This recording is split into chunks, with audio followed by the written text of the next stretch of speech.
बड़ी कमाल की बात कही है कि किसको क्या मिला इसका कोई हिसाब नहीं। तेरे पास रूह नहीं, मेरे पास लिबास नहीं। एक बार एक राज्य का राजा जिसके पास सब कुछ था, जो वो चाहता वो उसे मिल जाता, वो बोलता, आदेश करता और काम हो जाता। वो एक दिन दरबार खत्म करके अपने महल के दौरे पर निकला। राजा साहब महल को देख रहे थे, सब कुछ सही चल रहा था। आगे बढ़ते उन्होंने देखा कि एक नौकर जो था वो साफ सफाई कर रहा था और साफ सफाई करते करते गाना गुनगुना रहा था, मस्त था, मुस्कान बिखेर रहा था, खुश खुश था। राजा को यहीं से चिंता हो गई। राजा लौट करके अपने महल में पहुंचे, अपने कक्ष में पहुंचे और रानी से कहा कि रानी, आज मैं बड़ा परेशान हूं। मैंने आज देखा कि हमारा एक नौकर जो साफ सफाई करता है वो बहुत खुश है। क्या होगा, उसको क्या मिलता होगा हमारी तरफ से, लेकिन मैं खुद, जिसके पास में पूरा राज्य है, हर कोई मेरे आदेश को मानने के लिए तैयार है, तुरंत काम हो जाता है, मुझे खुशी नहीं मिलती, मैं खुश नहीं हूं। रानी ने कहा, राजा साहब आप फालतू चिंता कर रहे हैं, ये तो बड़ी छोटी सी बात है। एक काम करते हैं, इस नौकर को भी 99 की जमात में शामिल कर लेते हैं। राजा ने कहा कि ऐसा कैसे करेंगे?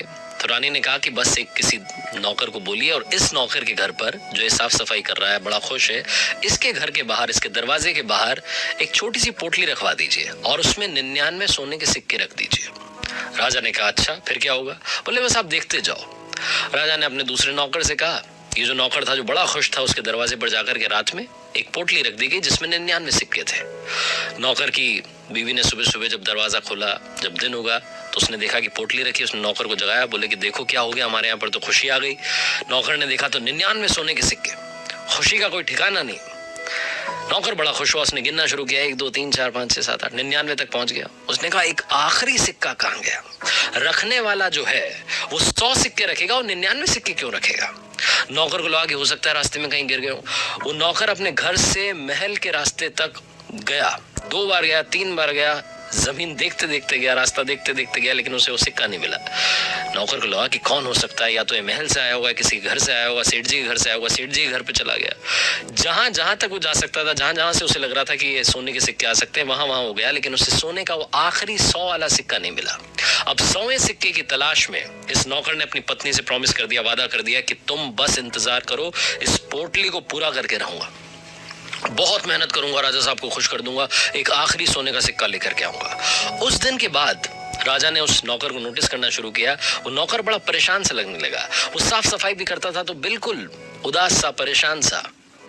राजा फिर से रानी के पास गया और रानी से कहा कि आज मैंने देखा कि वो नौकर जो है बड़ा परेशान है, ये क्यों हुआ? तो रानी ने समझाया कि राजा साहब, अब वो खुद भी 99 की जमात में शामिल हो गया है, उसे खुद भी 100वें सिक्के की तलाश है। जब तक आप उसे 100वां सिक्का नहीं दोगे, वो परेशान, हैरान रहेगा, वो गाना गुनगुनाना भूल चुका है। आपकी, हमारी जिंदगी में ऐसा नहीं है कि चीजें नहीं है, बहुत कुछ है जिससे हम खुश रह सकते हैं, लेकिन हम भी उस 100वें सिक्के की तलाश में पगलाए जा रहे हैं। हम भी उस 100वें सिक्के की तलाश में इतने उतावले हुए जा रहे हैं कि जो हमारे पास है, जो हमारे घर वाले हैं, हमारे पास पैसा है, हमारे पास चीजें हैं, हम उनका भी लुत्फ नहीं उठा पा रहे हैं, घर वालों को समय नहीं दे पा रहे हैं, घर वालों के साथ खुशी के लम्हे नहीं बिता पा रहे हैं, क्योंकि हमें ऐसा लगता है कि घर वाले तो यही हैं, कहाँ जाने हैं, हमें वो 100वां सिक्का ढूंढना है। लेकिन हम भूल जाते हैं कि इस दुनिया में हर चीज टेम्पररी है। जब तक वो चीज, वो इंसान आपके साथ है, उसकी कद्र कीजिए, उसकी वैल्यू कीजिए, इससे पहले कि वो आपको छोड़ करके चला जाए। उस 100वें सिक्के की तलाश से बाहर निकलिए, खुद की जिंदगी को तलाशिए, खुद की जिंदगी को समझिए। किसी ने बड़े कमाल की बात कही है,